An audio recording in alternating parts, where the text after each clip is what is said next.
Happy New Year and welcome back to the Bullpen. We are going to talk today about the Houston Astros, some moves they've made. Are they in on Santander? What is going on with Alex Bregman? And we're going to talk to Mike about what pitchers do before the season starts because he has a little bit of experience preparing for seasons. Let's talk about it right now. I'm looking to the bullpen to bring my lefty in. Keep the lead and make your team look pedestrian. It's in your wheelhouse, we'll swing for the fence. You know it's money around here, but I ain't talking expense. Strike one, heat a low in the way, you can't hit it. You know you wanna start a rally, but you better forget it. Strike two, off speed, same spot, your car looking. Get ready at the plate, this time you're not cooking. Strike three, swinging out of the zone. You ain't even touch it first. Tell me how they gonna drive you home. Walking back, looking like we ain't cool then. The game's over, might as well put them back to the bullpen, oh yeah. That's right, and welcome back to the Bullpen. We are so glad to have you in this new year 2025. This is the first show, Mike, of the new year and the first time we've ever done a show in the new year. Welcome back, sir. Hey, happy new year to everyone. I hope it was a healthy and safe new year. I hope 2025 is the best year we've ever had. So listen, this is going to be it's going to be an interesting rest of the offseason going into an interesting spring training, and who knows what this 2025 season has in store for us. I think this season has the potential to be one of the most up and down, topsy-turvy seasons that we've seen in 8 years. I think this, we had now that's saying something after 2024. Well, yes, but we also weren't faced with losing 2 stars in 1 year. I actually talked about this with Robert Flores on Locked On Astros last night about how the Astros have, they've lost a star. They lost Springer. They lost Correa. But we've never lost 2 stars in one offseason like this. And, this is really, the name change of the ballpark just happens to come at this time. The winds have changed. I think the Astros are still one of the top teams in the American League. Do they have World Series aspirations? Right now, I don't know. But before we get into the Astros too much, I think one of the stories of the day is the Los Angeles Dodgers. They re-sign Teoscar Hernandez. They go out and get another phenom arm from, I believe, is he from Japan or Korea? 23-year-old star, I think, from Japan. Saw him, played against him. Their scouts were impressed. Now I'm hearing rumors that they may take guys like Gavin Lux and these other players and trade them away for international signing money so they can get Roki Sissoko. And it's just a lot of baseball fans that aren't Dodgers fans. They're not too thrilled about it. What's your take as a former baseball player? You see the Dodgers win the way they win. They went out and got Ohtani. They have all this deferred money, and they just keep lapping up this talent. I guess if it's there and you can have it, go get it, right? Well, the thing is, the one that you have to credit is Shohei. And it's not because the salary that it's actually because of the salary he's getting, not what the contract was, because there's so much deferred money. People need to understand this dude's only getting paid $2 million a year. That's true. For the next 9 years. Okay. That's how long, that's the length of the contract. Now, starting in year 11, yes, he gets paid, listen closely, $68 million a year for the next 10 years. So the reason why they have this flexibility is because they, their best player, who is actually going to pitch again this year, the MVP, he's not making any real money. So that's, yes, it gives them a lot of flexibility cash wise. And then you look at the luxury tax and it seems like they really don't care. They're going to do whatever they're going to do. Here's my view on this. How many times does the highest payroll in baseball win the World Series? True. Okay, I don't have the exact number, but it's not very high. And when the Astros, usually the top payroll team, they may be good, they may make the playoffs, they may make it to the World Series, but they don't usually win. Yeah, that's true. And that's the thing. I think a lot of times fans equate success with off-season moves and signings, trade deadline moves, but we easily forget, you know, I mean, our two World Series champions, 17 and 22. I mean, the Nationals, they came out of nowhere and won. They beat the Yeah. Astros. You know, the Braves, you know, they came out of nowhere.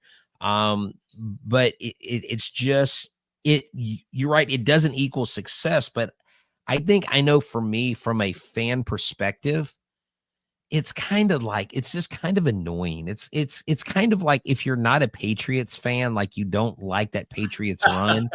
Like Right. if you don't like if all I can think about is Joe Kelly and the Los Angeles Dodgers, it just makes me not like them anymore.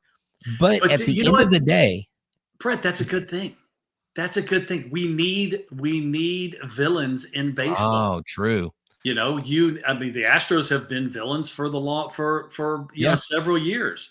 And what has it done? It's made baseball better. When the true. Astros go on the road, what do? They get booed, they get yelled at relentlessly. And you know what? That's okay. That's what's supposed to happen on the road. I played for the Evil Empire.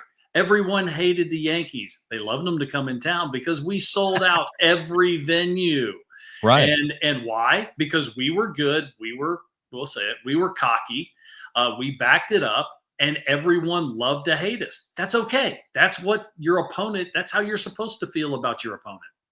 Yeah, that's true. And it's kind of like in the Dark Knight series when the Joker, who I think the best Joker of all time was Heath Ledger, Yes. when he's talking to Batman, he's like, you need me, like, like Yeah. we need each other. True. He wasn't going to kill Batman. He's like, you don't want to kill me because we are essential to this story. Right. That makes sense. We kind of bring a Batman theme to baseball. I like that. Yeah. Every yin, there's a yang. That's right. That's right. Ooh, listen to you using yin and yang. Hey, so Rob has a question for you, Mike, and this a little off topic, but I think you could probably answer this. Says, can Mike talk about a relief pitcher converting to a starter like Clay Holmes and maybe Adam Hoffman? What is that process like? What is that, explain to us what that would, how that would flesh itself out. Not necessarily a hard transformation, just simply because all relievers at some point were starting pitchers. Maybe not successful starting pitchers, but it's first thing you have to do is you have to build up your longevity. You have to build up your stamina. You need to, a lot of times you need to have, as a reliever, you only have 2 pitches. You need to have a third pitch. You have to have command of that third pitch. But really the day-to-day preparation is pretty different. Right. As a reliever, I came to the ballpark expecting to pitch. Well, when a starter comes to the ballpark, he's got his own routine. He's not expecting to pitch. There's things he's going to do before the game, whether it's a workout, whether it's a bullpen, whether it's look at video, maybe all the above. And then when the game comes around, he's a cheerleader. He's there. He's just there for moral support. But as a reliever, everything that I did during the day was in preparation and had the idea that I very well may pitch later tonight. I don't think that reliever to starter is as hard a transformation as being a starter and then going to a good reliever, not just any reliever, but actually being a leverage short relief guy that you're going to pitch in the back end of a ball game. That's a harder transformation because, you don't have a chance to set up pitches. You don't have a chance, I never tried to get a hitter out on 2 pitches down the road. Every time I threw a ball, I was trying to get a hitter out on that pitch because just for me, whenever I tried to set up a pitch, throw 1 pitch for this pitch and then to throw another pitch next time, right, the setup pitch usually got hit. So I never that's not how I drew it up in my mind. I never got to it. So my approach was, I can use the last pitch to set up this pitch, but I'm not going 2 pitches down the road. And as a reliever, you have to be able to throw your pitches for strikes immediately. And a lot of times, especially guys with big stuff, that's harder to do in tight situations when you come in with the game on the line and guys on base. So I don't think it's that much, especially at this time of year when you have time to think about it. You have time to maybe do some research, talk to some other guys that have done it, come up with your own game plan. Right. But because like I said, we were all starting pitchers at one time. When I went through the minor leagues, I was a starting pitcher. Right. Pitched pretty well in 1988, and then 1989, went into the bullpen in instructional league, which is after the season. Was a reliever all the way through 89, ended up making the big leagues, and then played for a long time as a reliever. So it was just one of those things that the Braves really thought that the way I attacked hitters, that my best way to the big leagues was going to be through the bullpen. And so I also was behind about 4 or 5, top first round draft picks that were in front of me as a starting pitcher, even though I pitched very well. So, well, no. And that's always, I think a factor that a lot of people don't talk about is becoming a professional athlete, period, is really all about timing, Mike, especially coming through the ranks. You could be, the top high schooler in your class for your state or your area. But if the area or wherever you're being looked at is filled with other top talent, then it's a lot harder to differentiate yourself from other people. Well, there's some luck involved. There's no doubt. There's no doubt about it. I mean, there are times that, and there's no rhyme or reason that any particular, graduating year just has exceptional talent. Right. Exactly. It's crazy there. And then there's other times there. I mean, we hear it in the draft. This is an exceptionally strong draft, because of the pitchers coming out of college or because of the talent at the high school level. Then there's other times you're like, yeah, this draft is going to be a little bit lean. There's not a whole lot of top draft picks. There's not any big arms coming out of high school, or, there wasn't any standouts at the collegiate level, whatever it may be. So there is a little bit of luck involved also. No, definitely. And especially as an athlete, you have guys that are late bloomers. I mean, Oral Hershiser was a late bloomer. He didn't really pitch until he got to college, from what I understand, from what I've heard from him in, interviews. And actually, I was the same way. I didn't really pitch in high school. Yeah. And I remember you telling me that. I only pitched 2 years in college. My freshman year, I didn't pitch much at all. Wow. My sophomore year, I actually had an arm injury right before the draft. So I really didn't do any extensive pitching. And that probably was why my first year, which was rookie baseball, which no longer exists, I was a starter. Then the whole next year, I was a starter in A-ball in a couple stops. But that I didn't have much pitching experience. I just hadn't been on the mound doing it. And the Lord blessed me with a pretty good left arm, and I made a quick trip through the minor leagues, but first as a starter and then as a reliever. But you got to remember, that was a different time. We were, the late 80s, we were only just a few years withdrawn from, the Goose Gossage 3-out save.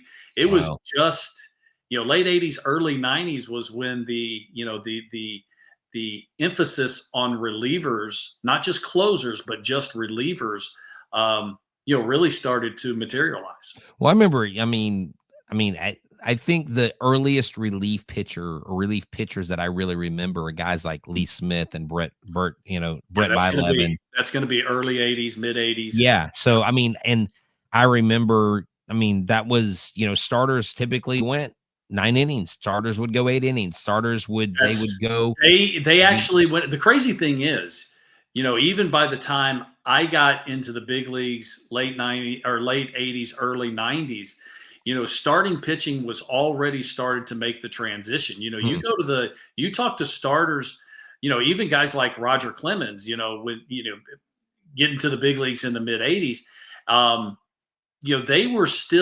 they had the idea, I'm going out there to finish what I start, but they didn't do it all the time.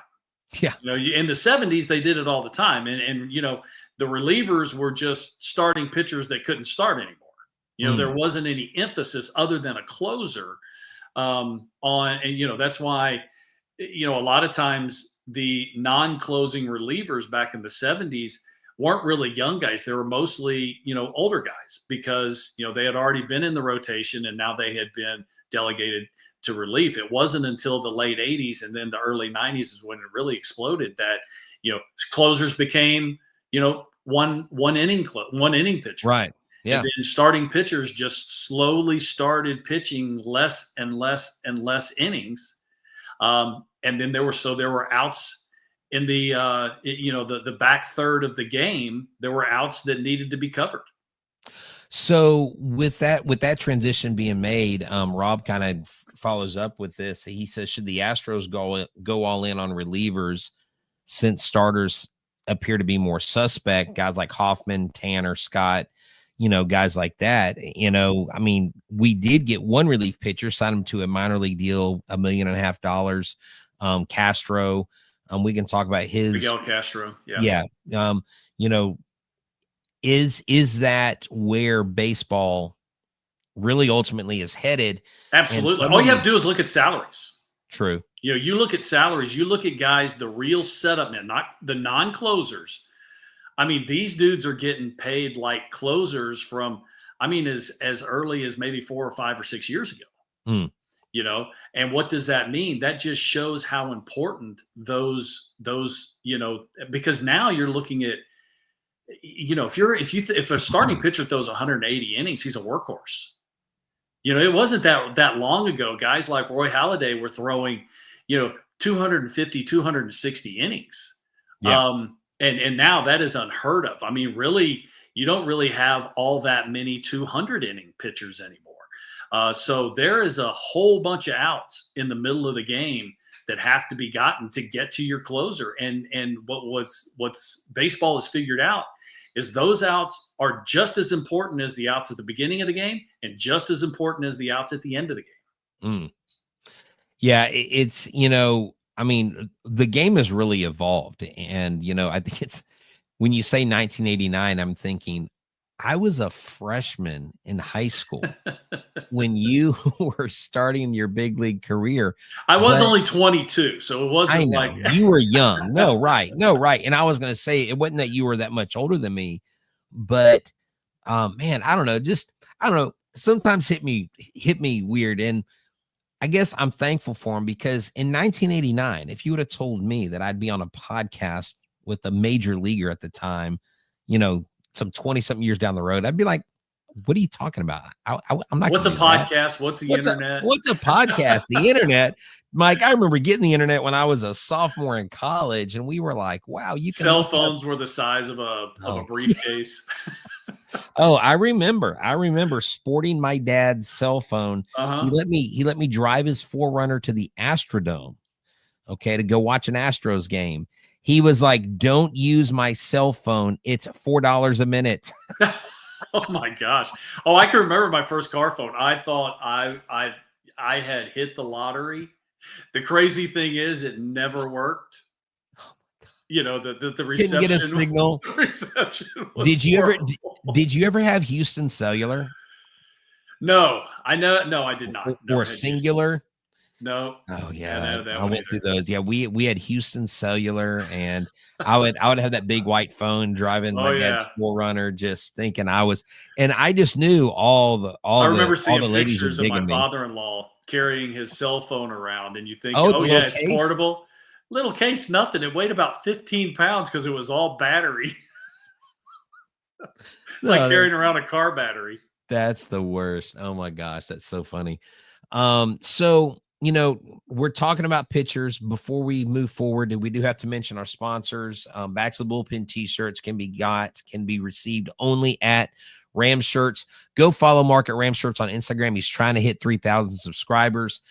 He's doing a lot of cool things for business. If you want to promote your business, you can do that. If you want to purchase a t-shirt, right there in the corner is a QR code. You can scan that as you're watching, order a t-shirt, go to State of the Art Barbershop with my guy, Ever Cruz, 1616 South Friendswood Drive to get your hair all trimmed up because we know y'all are going to be heading down to spring training when pitchers and catchers report, I think in less than like 50 days or something. It's insane how close we are. Maybe you got a hot date. Maybe you got a hot date. I don't know. Maybe some people are, some people are out there and maybe they're, you know what? Next time I go on a date, I'll wear my Backs of the Bullpen shirt. How's that? You won't do it. You won't do it. All right. I'll send you a picture, but you can't share it on the internet. I will take a picture with my Backs of the Bullpen shirt the next time I go out. So I'm just telling you, you've been warned, Mike. But let's keep. Wait, hold on. What? You wearing one's easy. I want to see your dating one. That's gonna be something special. Okay. Well, all right. Well, I need to do a speedy order from Mark. See if he can get me one here. There you go. So, Mark, but yeah. Welcome, by the way, just stole the T-shirt. There you go. So Mike, when we are talking about pitchers getting ready for this next season, pitchers and catchers report early. You've gone through this routine like tons of times. 22, by the way, 22 times you prepared for a regular season. We have a lot of baseball players. I think it's more position players that will do the Lidome, that will do the leagues in Puerto Rico. Some will do the Mexican Baseball League, winter ball, stuff like that. Right. But is there a typical routine that pitchers will go through? I mean, I know everybody's different. Everybody has their own individual plan. True. But what is something that you typically will have every pitcher that goes through, and when do they get started? Like, when do they get ramped up? Well, you said it. Everyone is different. And, this day and age, there's pitchers that really don't even take an off season. The younger guys, it's a little bit more difficult just simply because they work so much that I think, I talk to pitchers all the time about working too much, that, rest is as important as the exercise that you're doing, that, our bodies are not machines. And then as you get older, you have to figure out exactly what you need. What position you play actually has a lot to do with it. We've been talking about the difference between a starting pitcher and a reliever. We definitely work out differently. I mean, still lift and do all that kind of stuff, but our running is different. Our throwing programs are vastly different. For a reliever around the holidays, that was kind of when I would start throwing, because the one thing I didn't have to do, I didn't have to build up that pitch count stamina that a starting pitcher does. I'm going to throw 20 pitches. Now I might do it 5 days a week, but I'm only going to throw 20 pitches. So I don't need to build up that big pitch count. Whereas, a starting pitcher does have to do that. But, and also depends on exactly where you are in your career. If you're a veteran on a long-term deal, a good part of spring training is still getting prepared for the regular season. That's true. If you're a young big leaguer, if you're a minor leaguer, it's completely different going into spring training. And the players that I play with, I want them going to spring training ready to play a baseball game. Ready to pitch today, not throw bullpens. They're ready to go get hitters out because they're being evaluated every time they walk on the field. And as a minor leaguer, you are trying to get to the big leagues. So you're trying to impress all the time. Now, there's other things that we talk about as far as effort and, how to throw a bullpen, what to do in a bullpen, all that kind of stuff. But as far as the physical preparation, things you're getting going now. I've got a couple minor leaguers I'm working with that, we're already throwing, pretty heavy bullpens. And the thing is, sometimes I'm even having to hold them back just simply because you're like, dude, you still got like 5 weeks. We still have plenty of time here. Breaks there, kid. Yeah. Well, I don't want you to peak at the end of January. I want you to peak in March, February, or March or April. So with that being said, because you mentioned guys being at different parts of their big league career, and I mean that obviously plays a lot into it. I remember talking to Justin Verlander last year at his rehab start in AAA Sugarland, and I'm just, I guess because this isn't knowledge that I had. I mean, obviously, if you're not a professional pitcher, but you just look at guys that are long in their career, like a Scherzer, like a Verlander, and you just go, okay, they've got it all figured out. Like when he was going through this rehab, you could tell there were things that he's like, there are things that I'm figuring out about my body now that I didn't have to think about 5 years ago, or even a year ago. And it's really what I realize. It's a chess match when it comes to throwing. If you start a routine and your arm slot, the way you're landing, all, the way, just everything, your stretch it just seems like it's so meticulous. And because it's a routine, as you get older, you realize, hey, maybe I need to do more of this next time. Or, last year I did a bunch of this and I kind of hurt here. And you have to adjust, I guess, as your body adjusts. Well, and every day is different. I mean, this is something that again, I talk to a lot of my players. I talk to them about is listening to your body, especially as you get a little bit older. And when I say a little bit older, I'm not talking about in your 30s. I'm talking about the difference between it being in your late teens, early 20s, and being in your mid 20s and late 20s. Your body just reacts differently, and your body will tell you what it needs. Right now I've got several kids that are getting ready, young men that are getting ready for college baseball. Now they're starting a lot quicker, a lot sooner, but still, you still have to pump the brakes a little bit. You still can't just go all out all the time, because your body just isn't going to be able to handle it. Right. And if you haven't been doing an extensive throwing program, you still have to build slowly. That's not something, if I'm sore today, I'm better off to take an off day tomorrow. Even if I was supposed to throw, just simply because you don't want to build soreness on soreness. And now you go from missing a day to missing a week. And now all of a sudden you're supposed to be evaluated and you're on the IL or you're at least with the training staff because, your arm's sore, your knee sore, or whatever it is. So you have to make sure that you're listening to your body, because I think, especially this younger generation, I think they work too much. I think they work too hard. I think they throw too hard. They don't do what they need to do as far as listening to their body. And that's why I think injuries are so prevalent, especially arm injuries.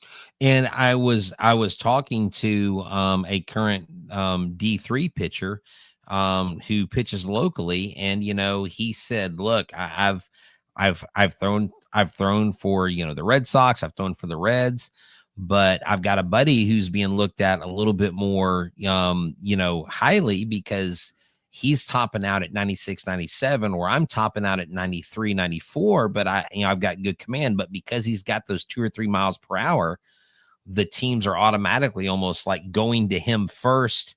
And, he said, but he goes, "I'm happy with my growth." Now, speaking of growth and speaking of pitchers, the Astros have a history of bringing in guys that either are not necessarily no name, they have somewhat of a tenure, they have a way that they've gone their career pitching wise.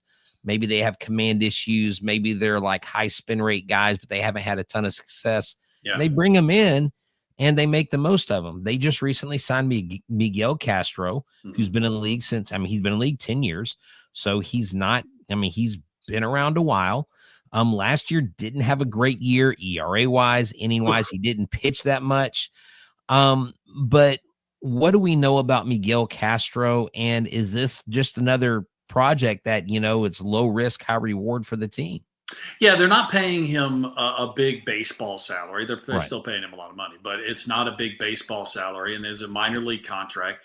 He did not have a good season last year and didn't pitch much in the big leagues anyways. But, since he is a veteran, he's a soft contact guy, ball's moving all over the place, doesn't throw exceptionally hard. He averages, 94, 95 miles an hour.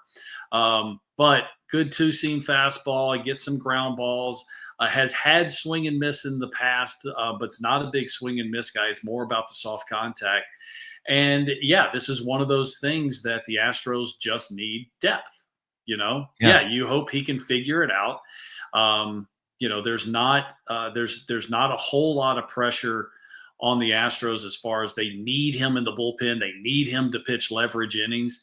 But if they can make a little, and we've seen the Astros with Josh Miller and Brent Strom before that, we've seen the Astros make those little adjustments, and guys are able to really, find that consistency that you need to be able to pitch at the big league level, especially if you're going to pitch leverage innings. And Miguel's got the stuff to do it.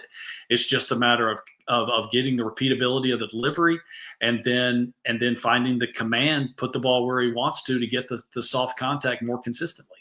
Yeah, I mean, he's 6'7". I mean, this big dude. This is a big dude. And a lot of times big dudes have tough time repeating their delivery because they've, you kind of got arms and legs going all over everywhere. Well, if you remember, when we had, I can't think of his first, when we had Enoli Parades, okay? Yeah. Mm-hmm. He was a guy that he had that great year in 2020. All right. And then it was like he just kind of fell apart. Like he just could not put anything together. And I watched him several times, specifically seeing like, what is it? Like, can I see something? Like, I know I can't analyze a pitcher the way these pitcher analysts do, but is there something that I can see as like an amateur scout, type evaluator? And his foot, every time when he stepped, that front foot would land in different places almost every time.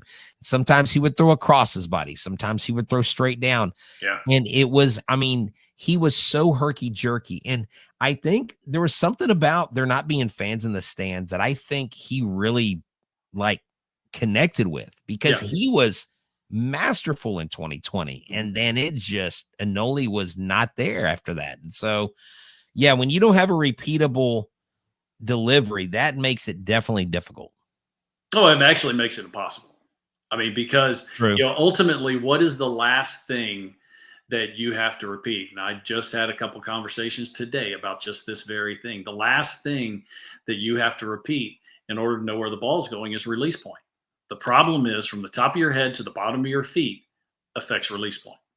So that's ultimately the issue, that if you're stepping in a different spot, or your body, your weight transfer is in a different place at a different time, right, your timing and tempo is different, you're doing something different with your hands from one pitch to another, that all is going to affect a release point. And if you can't repeat release point, you can't repeat throwing the ball in the zone.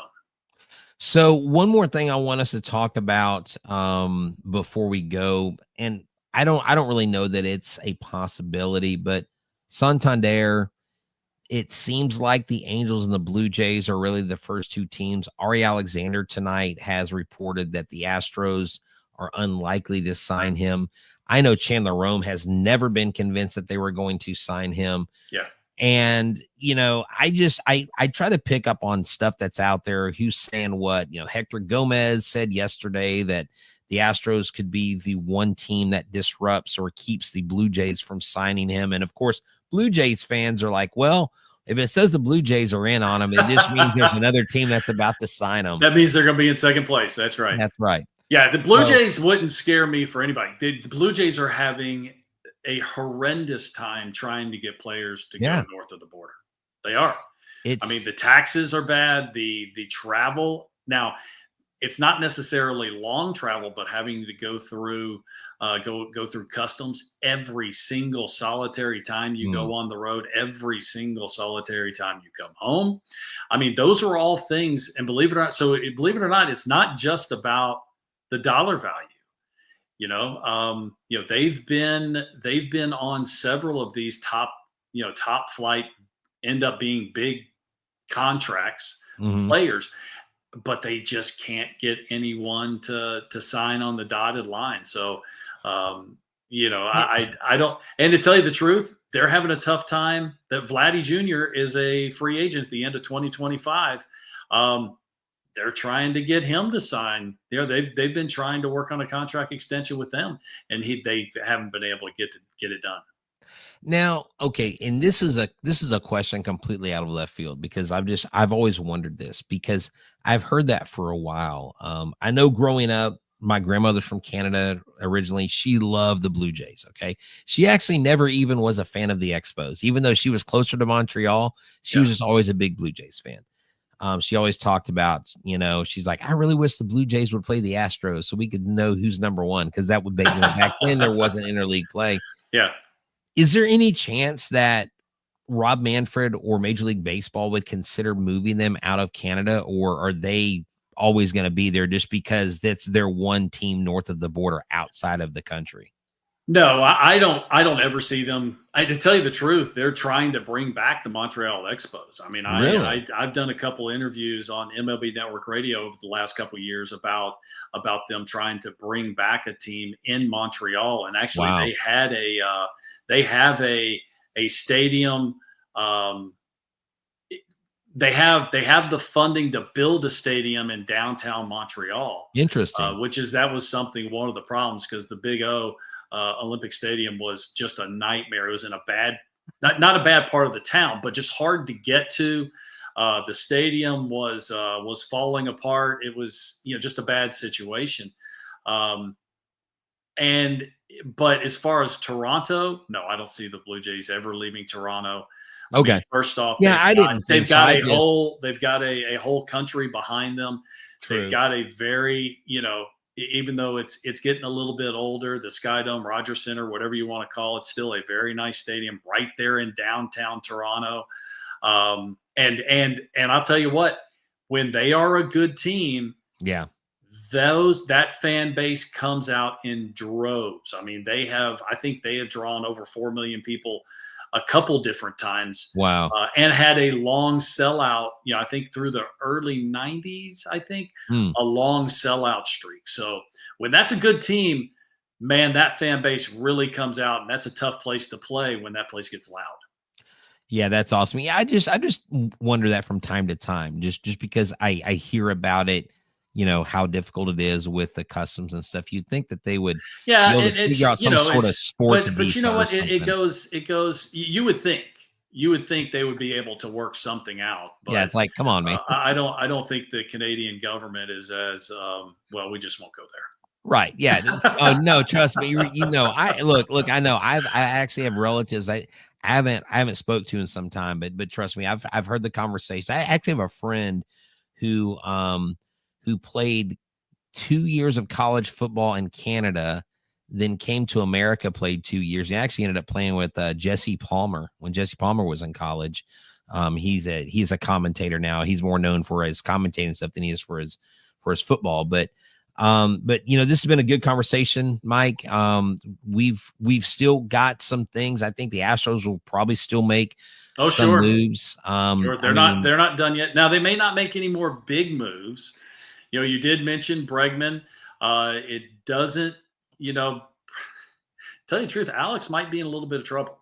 I mean, because Alex I think he's headed for a short-term deal, Mike. I think that his market, and this is something that we've talked about in the past, that, you have the overall market, but each player has a timing and tempo in their own market, and it develops at one point, and you hope to build momentum, have a couple teams involved, and then that leads to the signing of a contract. But it seems like Alex, things haven't gone exactly the way they wanted to for, and I think Alex needed the Astros to be involved, and it does look like that Jim Crane and company and Dana Brown have decided to kind of move on. Now, that doesn't mean they can't turn around and go back if the dollar value comes back down or whatever. But it does look like that the longer we go into this offseason, less likely it is that Alex Bregman will be returning in the Astros uniform. Yeah, and I just I think he ends up either with the Tigers or the Red Sox. Someone's saying the Blue Jays. That would be an interesting lineup. Him and Will Wagner in the same lineup. That'd be kind of fun to see. But look, I think the same thing when we just talking about the Blue Jays. I think if he ends up in Toronto, I think that's like last case, worst case scenario for him. I don't think he wants to be there. I've always said that if he's not an Astro, I can very easily see him in a Red Sox uniform. He's a Red Sox type player. He is. He's a Dustin Pedroia, and I think he could have a monster seasons shooting the ball off that green monster, just like he did down here in Crawford boxes. Oh, no. And he actually has the highest, I think, OPS of any major leaguer in Fenway Park in the last, over his career. But, man, this has been a great conversation, and we're going to have some more stuff to talk about. Hopefully the Astros do make some moves to help out Jake and Chaz out there in the outfield, because I think the outfield that they have trotting out there right now, it just doesn't scream World Series championship to me. Offseason's not over. It's not over. Offseason's not over. Still got time. But that Dana Brown is still beating the bushes and trying to figure out how to make this roster a little bit better. He is. And what we'll have to do as we get closer and closer is maybe start looking at how the AOS is shaping up, because look, I think the Rangers are going to give us some stiff competition. I think it's a perfect storm for the Oakland Athletics or Sacramento Athletics, or Las Vegas Lowblinds, whatever they're calling them. If you could, I think this team is going to be dangerous this year, because they're going to be motivated. They're going to be playing, Mike, in front of more people on an average basis than they did in Oakland. Sure. And they've got Butler, they've got Rooker. I mean, they've got Mason. I mean, they've got some young talent on that team. And, nobody told them that they're not professionals. I know everybody's treating them like a minor league team, but I think it's the Astros. I think it's the Rangers. I think the A's are going to give us some fits in the AL West, and we can talk about those. Seattle still has starting pitching. Yeah. They still have an offense. I still think that, the Astros, even with the moves that they've, the issues that they've had with losing a couple superstars, I think that the Astros are still the team to beat in the West and one of the teams to beat in the American League. Yeah, I agree with you, man. Well, Mike, thank you so much for all your knowledge and for being kind to me tonight. I got out of here. Hey, our last podcast, we were talking about you and your illustrious volleyball career in college. Yes. And I think inquiring minds want to know, do you still got any hops? Come on, boy. I was doing calf raises on the leg press today. So I'm trying to, because I'm getting ready for the faculty versus student basketball game. There you go. So yes and no. Let me shed about another 20 pounds and I'll be hopping over a lot of stuff. But I'm more of a roll guy than a hop guy. There you go. You're trying to dig the ball out. You're not going up and let me tell you. Striker. Let me tell you. At that faculty versus staff volleyball game, I made 2 dig attempts. One was amazing. The other one, my principal goes, "I appreciate your effort on the dig, but it looked like you were going in slow motion." You know what you remind me of? I would think, have you ever watched King of Queens and Kevin James when he's playing softball? Because he is just all out. For some reason, that is what comes to mind. That is me. And that's a compliment. That's a compliment. Kevin James is a huge Mets fan. And when I was with the Mets, he actually came out and took batting practice one day. That's awesome. And this is not an exaggeration. The dude actually hit until his hands were bleeding. Really? Now, listen. Now, I'm not talking about blisters. I'm talking about blisters popping, ripping. He goes over to the trainer. They go, "Dude, you're done. You can't. Your hands are they're just raw meat." He goes, "Wrap him up. I'm going back in there." He did not want it to stop taking batting practice at Shea Stadium because he grew up as a Mets fan. No, that's how I am when we were at my dad. He was a well, good hey, dude. when we were at my dad's for New Year's, my nephews wanted me wanted me to play on one of their teams, and they didn't know that I'd play pickleball. And I was chasing the ball down, and I was cutting across the court, and they were like, "Dang, Uncle Brett, we didn't know you could move like that." And I said, "I didn't know I could move like that either." Wait till tomorrow. That's right. That's right. He wasn't moving at all the next day. Oh man. Well, there you go, Mike. You got your shots in. Hey, but that was a compliment. It was a compliment. I mean, appreciate it. I could say you were more like Larry the Cable Guy. Oof.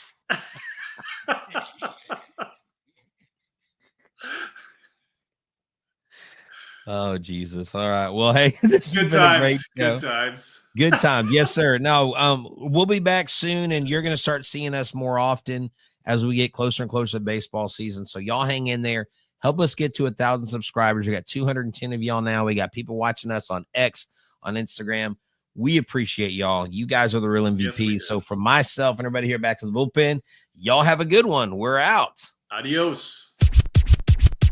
I'm looking to the bullpen to bring my lefty in. Keep the lead and make your team look pedestrian. It's in your wheelhouse, we'll swing for the fence. You know it's money around here, and I ain't talking expense. Strike one, heat low in the way you can't hit it. You know you want to start a rally, but you better forget it. Strike two, off speed, same spot, your car looking. Get ready at the plate, this time you're not cooking. Strike three, swinging out of the zone. You ain't even touch it first. Tell me how they gonna drive you home.